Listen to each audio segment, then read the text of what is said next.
Tôi biết ơn sâu sắc vì quý vị đã dành trọn vẹn thời gian quý giá của mình để cùng tôi tham gia vào hành trình khám phá và tái định nghĩa này.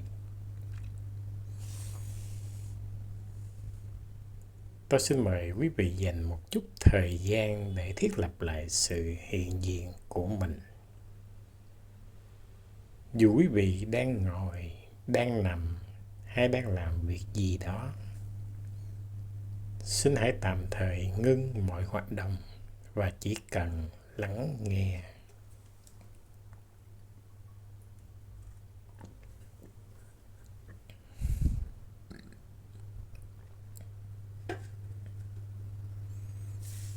Hãy điều chỉnh tư thế của mình.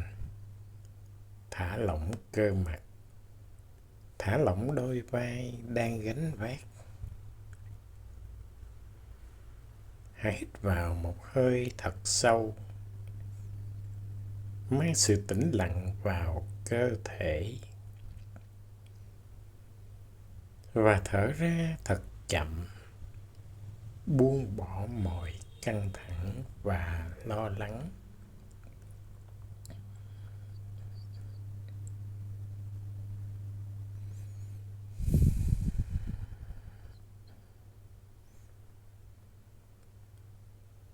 Sự hiện diện này, sự tập trung vào hơi thở này chính là khởi điểm của Phật giáo đại chúng.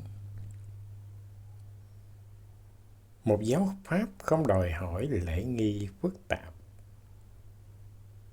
chỉ đòi hỏi sự tỉnh thức của chính chúng ta.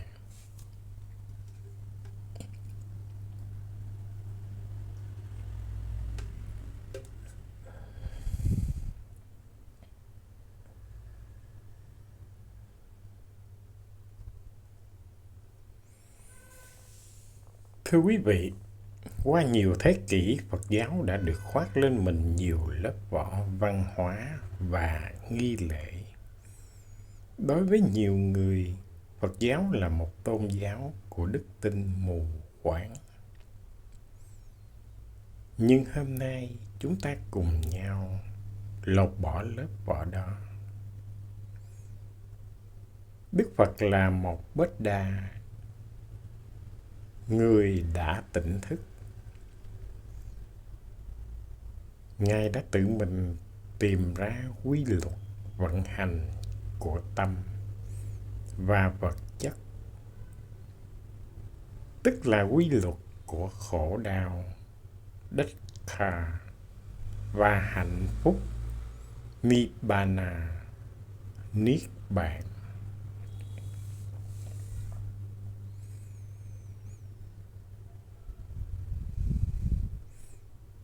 Đây là nơi Phật giáo trở thành một loại hình khoa học về tâm thức. Khoa học đặt ra giả thuyết, thực hiện thử nghiệm và rút ra kết luận. Giả thuyết của Phật giáo là mọi khổ, dukkha, đều do khát ái, tanya. Thử nghiệm chính là cuộc sống của chúng ta. Thông qua việc thực hành bát chánh đạo, ví dụ kinh Kalama, Đức Phật đã nói rất rõ ràng: chớ vội tin. Mà chỉ khi nào chính mình nhận thấy, chính mình kinh nghiệm, thì bấy giờ hãy tin, hãy sống và làm theo.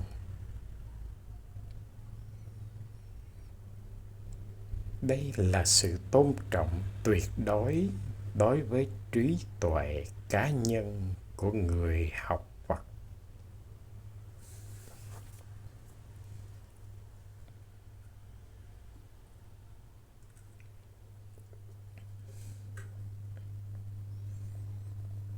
Toàn bộ giáo lý của Đức Phật được tóm gọn trong tứ diệu đế.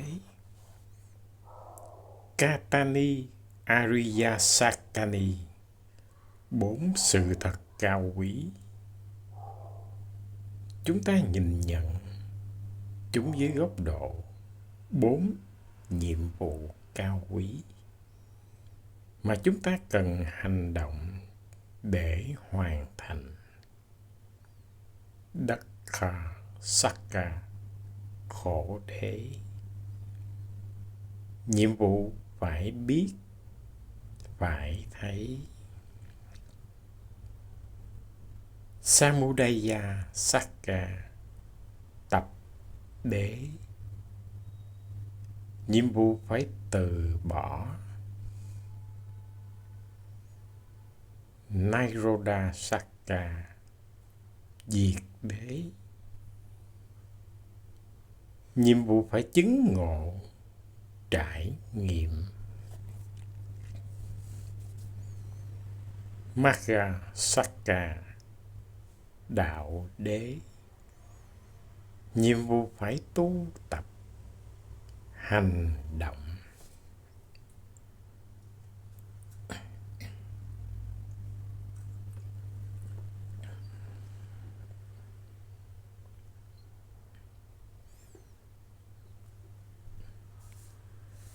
Dukkha, từ này trong tiếng Pali có nghĩa gốc là trục bánh xe bị lệch. Xe có trục lệch thì đi không êm ái, luôn sóc nảy. Dù bề ngoài có vẻ là một chiếc xe sang trọng. Cái khổ không phải là sự kiện, mà là sự bất toàn của mọi thứ có điều kiện.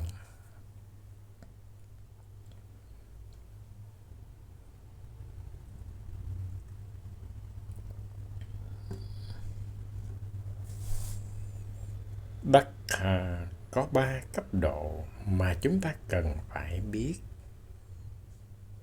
Dukkha, dukkha, khổ, khổ. Đau đớn thể xác. Ví dụ khi chúng ta bị chỉ trích, cảm giác đau đớn tâm lý là khổ khổ. Nhưng phần suy nghĩ đi suy nghĩ lại và ghét người chỉ trích chính là khổ được thêm vào. Nó là khác ái. Viparinama Dukkha, hoại khổ. Khổ do thay đổi. Ví dụ, trong các mối quan hệ xã hội, ta mong đợi sự cam kết vĩnh cửu. Khi thay đổi xảy ra, chia tay, mất mát. Nỗi đau khổ không phải là sự chia ly, mà là sự đối kháng của tâm trí với quy luật vô thường. Bạn khát khao sự vĩnh cửu trong một thế giới không có gì vĩnh cửu. Sarikara Dukkha, hành khổ. Khổ do sự vô thường của các điều kiện. Sarikara là thuật ngữ chỉ các hiện tượng có điều kiện. Đây là sự bất mãn nền tảng. Cảm giác chưa đủ dù ta đã có mọi thứ.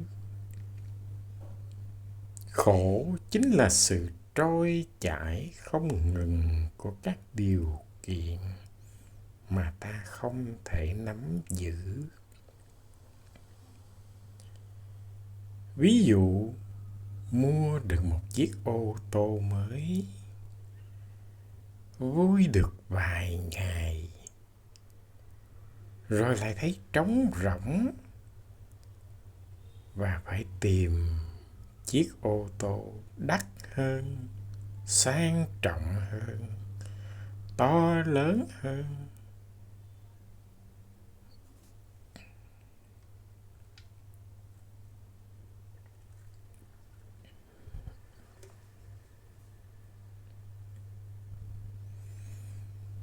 Căn nguyên của mọi khổ đau là tan nha.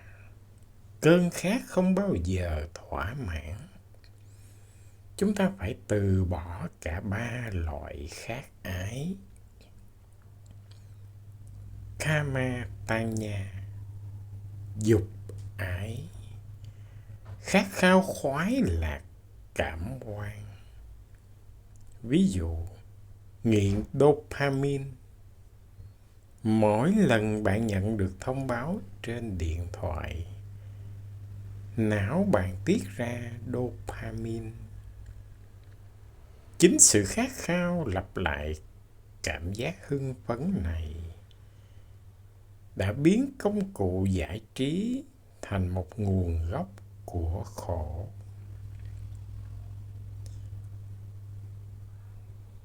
Bhavatanya, hữu ái, khát khao trở thành cái tôi lý tưởng. Ví dụ, bạn luôn muốn chứng minh mình giỏi nhất, mình đúng. Hữu ái là động lực của sự kiệt sức, burn out.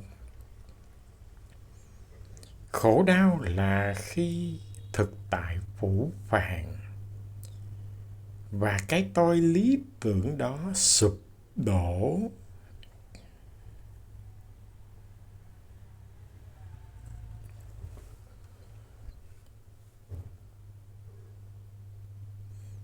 Viharatanya, vô hữu ái, sự khát khao chấm dứt. Ví dụ, khi bạn cảm thấy tội lỗi hoặc xấu hổ,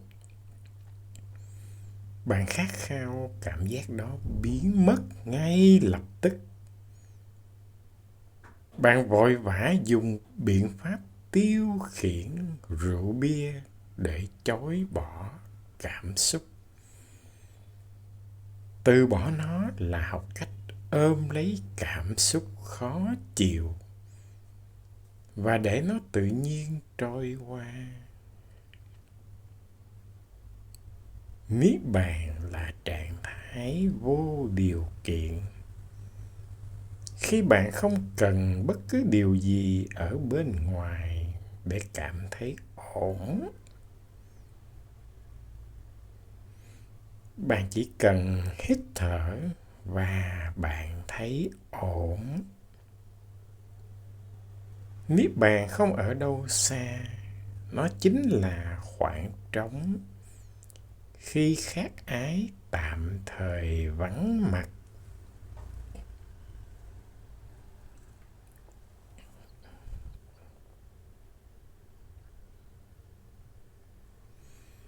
Samadhi, chánh kiến, là sự thấu hiểu tứ diệu đế. Samma Sankappa, chánh tư duy, là ý muốn hành động dựa trên chánh kiến, tập trung vào ý hướng bất hại.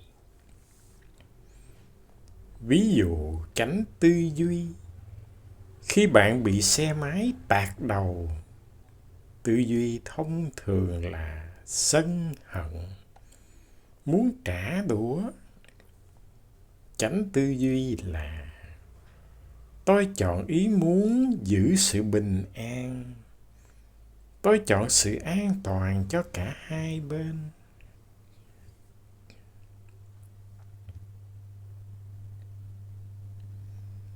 Samadhi, chánh ngữ, ngôn ngữ từ trong sạch, lời lẽ rõ ràng khúc chiết. Thực hành trước khi nói, hãy đặt 4 câu hỏi. Có đúng không? Có cần thiết không? Có tử tế không? Có lợi ích cho người và cho mình không?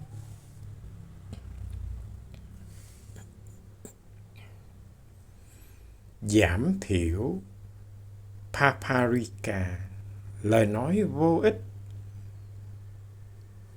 như việc lướt tin đồn và tái tạo chúng bằng lời nói của mình.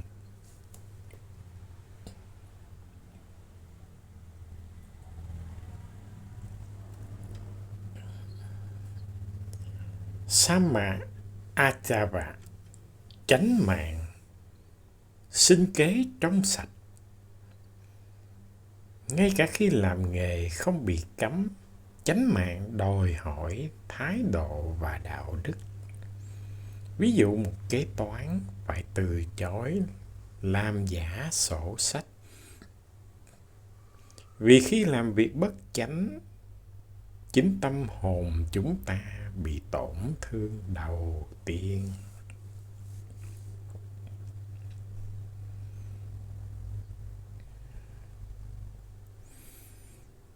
Samasati, chánh niệm, tỉnh thức. Sati nghĩa là ghi nhớ, để giữ tâm ở hiện tại. Quán thọ Vedana, quán sát cảm thọ. Khi bị đau lưng, thay vì nói tôi đau quá, hãy nói có một cảm giác căng thẳng đang diễn ra ở lưng. Tách biệt bạn với cảm giác.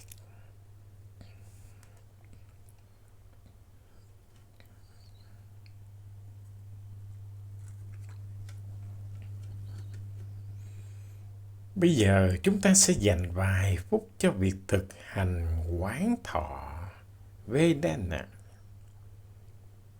Hãy chuẩn bị tư thế của mình và thả lỏng. Hãy đưa tâm trở về với hơi thở.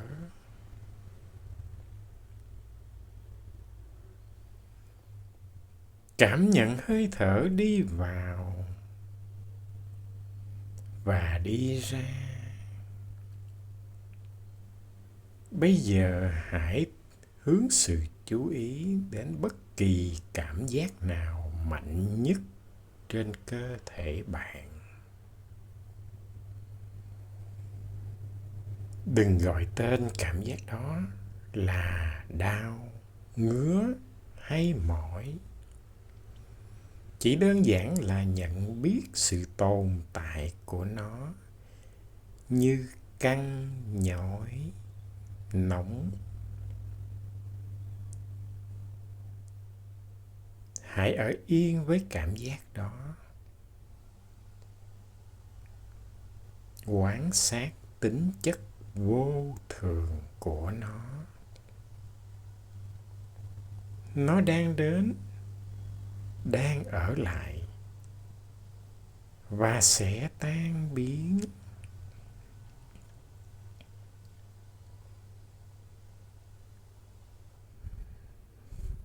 Hãy hít sâu và thở ra. Lặp lại quá trình. Hãy chú tâm vào một cảm giác khác.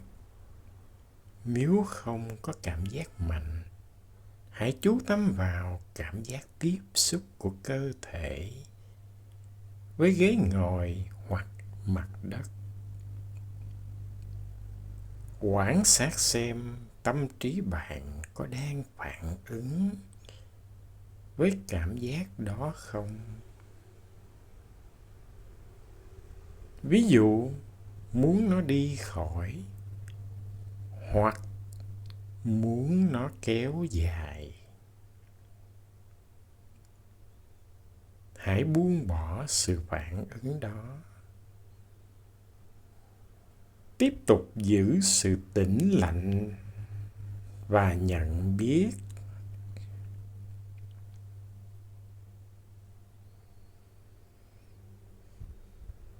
Hãy đưa tâm trở về với hơi thở.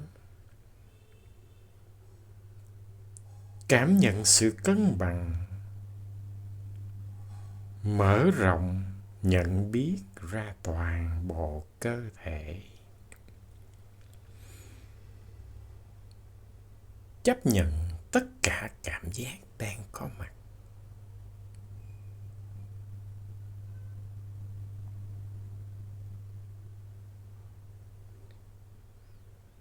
Thưa quý vị, Bát Chánh Đạo là con đường trọn vẹn, là một công trình cá nhân, nơi tự mình là nơi nương tựa cho chính mình. Sự giải thoát không đến từ nghi lễ, mà đến từ từng hành động có chánh niệm, từng hơi thở có chánh định của chính chúng ta.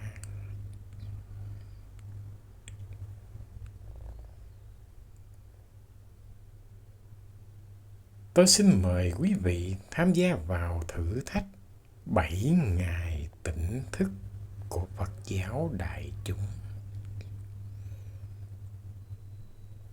Thử thách chánh ngữ trong 7 ngày. Hãy giảm thiểu paparika, lời nói vô ích, xuống mức tối đa. Thử thách buông bỏ phản ứng khi có một tình huống gây khó chịu.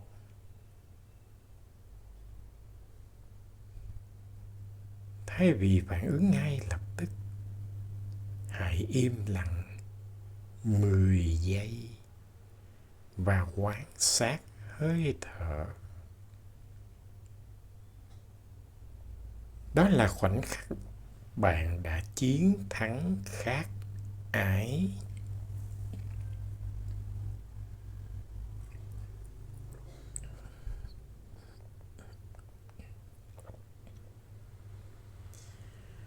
Cuối cùng, chúng ta sẽ kết thúc với metta, lòng từ, tình thương vô điều kiện. Bây giờ mời quý vị nhắm mắt lại. Hãy lặp lại trong tâm: nguyện cho tôi được an toàn và hạnh phúc. Nguyện cho tôi được giải thoát khỏi khổ đau.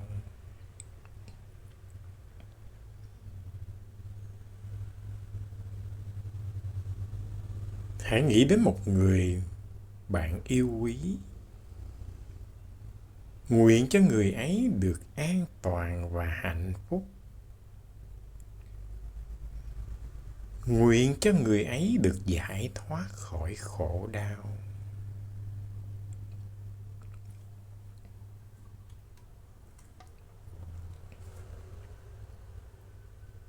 Hãy nghĩ đến một người trung lập, một người bạn ít quen biết.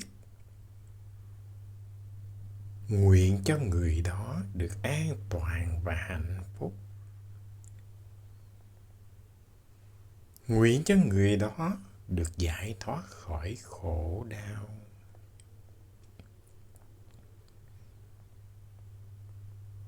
Cuối cùng,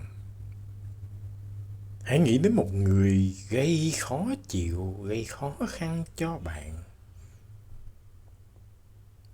Nguyện cho người đó được an toàn và hạnh phúc.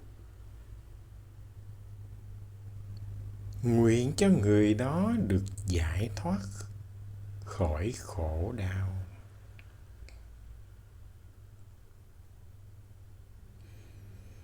Và nguyện cho mọi người trên thế giới này Nguyện cho mọi người được an toàn và hạnh phúc. Nguyện cho mọi người được giải thoát khỏi khổ đau.